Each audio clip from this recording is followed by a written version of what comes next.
पिछले 5 सालों का सफर बहुत ही अच्छा था। कुछ आनंद की बातें थी तो अपनी कुछ चुनौतियां भी थी। कई लोग बाहर से आकर दिल्ली में हमारे साथ जुड़ते गए तो कई लोग हमारे बीच से अलग अलग देशों की ओर जाने लगे। परमेश्वर ने हमारी अगुवाई की और हमें अलग अलग समुदायों से भी जोड़ा, जैसे कि भट्टी माइंस और शरणार्थियों के बीच में सेवकाई उत्तम नगर में। परमेश्वर ने अपना भला हाथ हम पर बनाए रखा। टीन कैंप और युवाओं के कैंप में हमें बहुत ही सफलता मिली। कई बार हम लोग पिकनिक भी गए, जिसमें हमने द्वार के लोगों के बीच में एक विविधता देखी और एकता भी देखी। 2 पारिवारिक कैंप भी हुए, जिसने हमारी सहायता की कि हम एक दूसरे को बना सके और एक दूसरे के लिए आशीष का कारण बन सके। अगुओं की सभाएं, सालगिरह मनाना, बच्चों का समर्पण करना और बहुत से विवाह, ये सब द्वार की यात्रा के एक अहम हिस्सा बन गए। आराधना और प्रचार के द्वारा भी कई लोग परमेश्वर के नजदीक आए। जरूरतमंदों तक पहुंचने का जो द्वार का दर्शन था वो हमेशा जीवित रहा। शेल्टर होम परमेश्वर का प्रेम बांटने के स्थान बन गए। कोढ़ियों से भी मुलाकात की गई। कई बार खुले में सोने वाले लोगों के बीच में कंबल बांटे गए। क्रिसमस के दौरान विकलांगों के बीच में परमेश्वर का प्रेम बांटा गया। जमात बिल्कुल अलग सेवकाई है, जिसके द्वारा परमेश्वर हमें उत्तम नगर ले आए। यीशु ने कहा, मैं एक ऐसी कलीसिया चाहता हूँ जिसमें अलग अलग जातियाँ और भाषा हो। बहुत सी चुनौतियों के बीच में नए अगुओं ने भी जिम्मेदारियां संभालना शुरू किया और सेवकाई का समूह 30 लोगों तक बढ़ गया। हमारा दर्शन था दिल्ली के बाहर निकलकर अलग अलग देशों में पहुंचना। द्वार के लोग उड़ीसा और हल्द्वानी में भी सेवकाई करने लगे और फिर म्यांमार और हाल ही में एडलेड ऑस्ट्रेलिया में भी हमारी एक कलीसिया शुरू हुई। हम सच में समुद्र पार कर रहे हैं। द्वार न्यू फ्रंटियर्स कमीशन का एक भाग है और परमेश्वर की महिमा के लिए कई कलीसियाओं की देखभाल की जिम्मेदारी भी उठाते हैं। कोरोना महामारी के कारण बहुत सी और चुनौतियां भी सामने आई, जिसमें गहरे समुद्र और बड़े तूफान थे। द्वार ने हजारों लोगों की मदद की दिल्ली और आसपास के गांवों में। इस महामारी के समय में द्वार ने एक अलग ही समय देखा, जहां बहुत सारे लोगों ने दिल्ली से बाहर और अलग अलग देशों में कूच किया। लेकिन इस दौरान नए रास्ते भी खुले।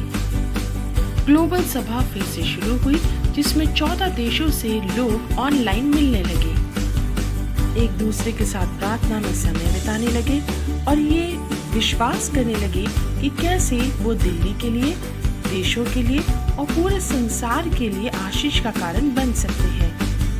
हालांकि ये 10 साल समुद्रों को पार करने के थे, लेकिन बहुत से लोग हमारे लिए आशीष का कारण भी बने, जैसे कि New Frontiers Commission, City to City और विलोडेल चैपल। हम हमेशा इनके बहुत ही आभारी रहेंगे। हम पीछे मुड़ के देखते हैं कि कैसे एक जोड़े ने और उनके साथ 25 लोगों ने परमेश्वर के प्रति आज्ञाकारिता निभाई और उसके द्वारा कई लोग आशीषित हुए और आगे भी होते रहेंगे। और कहानी यहाँ खत्म नहीं हुई है, वो तो चलती जाएगी। गियर्सन न्यू फ्रंटियर्स कमीशन के एक अगुवे हैं। उन्होंने पहली बार द्वार चर्च सभा में प्रचार किया था। यहाँ पे आज गियर्सन हमारे साथ एक संदेश बांटना चाहते हैं। For the earth will be filled with the knowledge of the glory of the Lord as the waters cover the sea.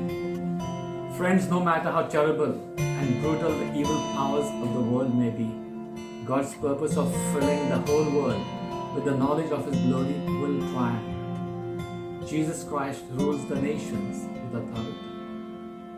So despite whatever setbacks and trials we may experience, we like Habakkuk have hope that God's mission will prevail, and that is what you and I celebrate today. To our dear Dwar Parivar, congratulations on your 10th anniversary.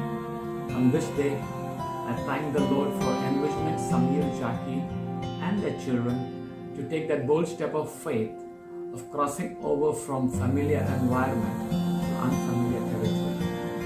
One family with a few friends crossed over states, rivers, and bridges to obey God's call. We did attend your church as a family in the very first year. That Sunday we were 7 from Goa and you were 7 from the church. Today you are the gateway to life, to many, laying a foundation of love in a hard city and advancing God's kingdom.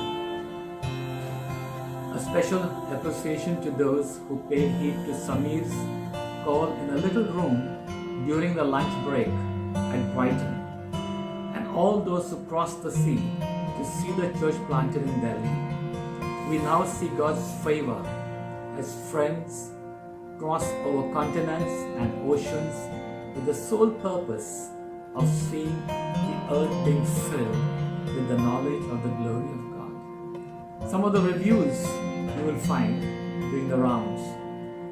One said, if you are looking for a great place to worship, it's Dwar. Another said, we love the satsang style in this church.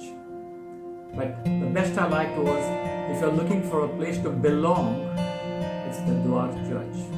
Friends, the Spirit of God is moving Dwar to a new level of friendship and relationships in the local church and churches beyond. Your social and spiritual influence is crossing the oceans. God bless you.